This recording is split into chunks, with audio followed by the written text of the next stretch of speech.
Hello love, today we're looking at the ancient Egyptians, everyone's favorite dead people. Oh my god, I'm so sorry. I know you lost your grandma recently and you had a very special connection with her. What I was trying to say is, did she have one of these? Yeah, didn't think so. Now shut up about your grandma. Now before we begin, I have to confess, they didn't actually have giant killer scorpions. I made that one up, but what was real was their completely made up religion. I mean, how else are we going to judge an ancient civilization that lived thousands of years ago? Now they did have a lot of gods and other support characters, but today we're going to take a look at the main storyline. The sun god Ra created the world, the universe, and everything in it. Then his son Osiris broke his kneecaps and sentenced him to a boat so he can sail the skies forever. Now, the new master of the universe, Osiris, married the goddess Isis and gave men civilization. However, his brother Seth, the god of destruction, broke his kneecaps, ripped him to pieces, and scattered them all over the world, becoming the new master of the universe. The goddess Isis, however, managed to find all the pieces, make him into a mummy, and resurrect Osiris as the god of the dead. Together, they had a son, the god Horus. Once Horus came of age, he went to defeat his evil uncle Seth, and claim his rightful throne. The two of them were locked for months in a very highly stylized and very well animated fight, as you can clearly see here, but none of them was able to win. Thus they started plotting a way to make the other one unworthy for the throne. And Horus had a brilliant plan. However, a divine plan is very complicated, so I need you to pay attention. Seth has invited all the gods to a feast, and Horus sneaked into the kitchen. He beat the meat and splooshed his divine mayo on top of some lettuce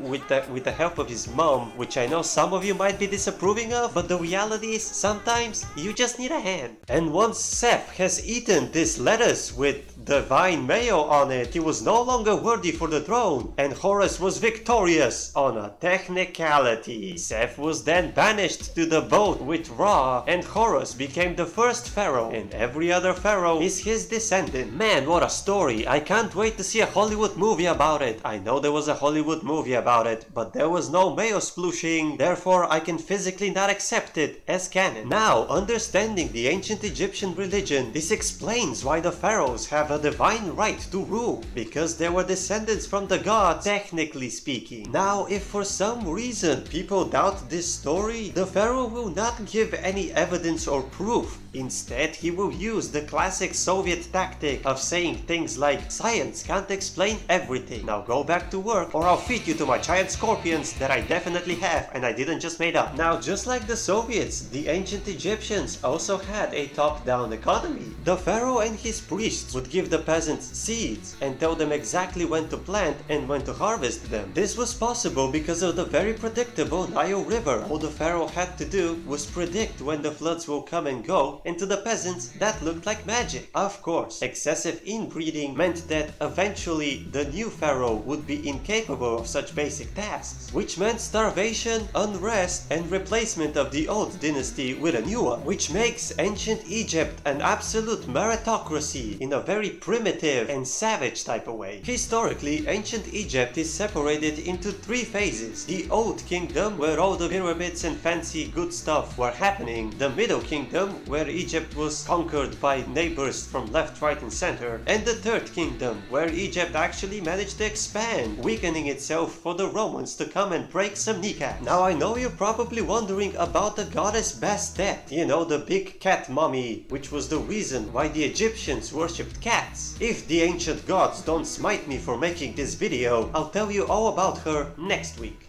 Until then,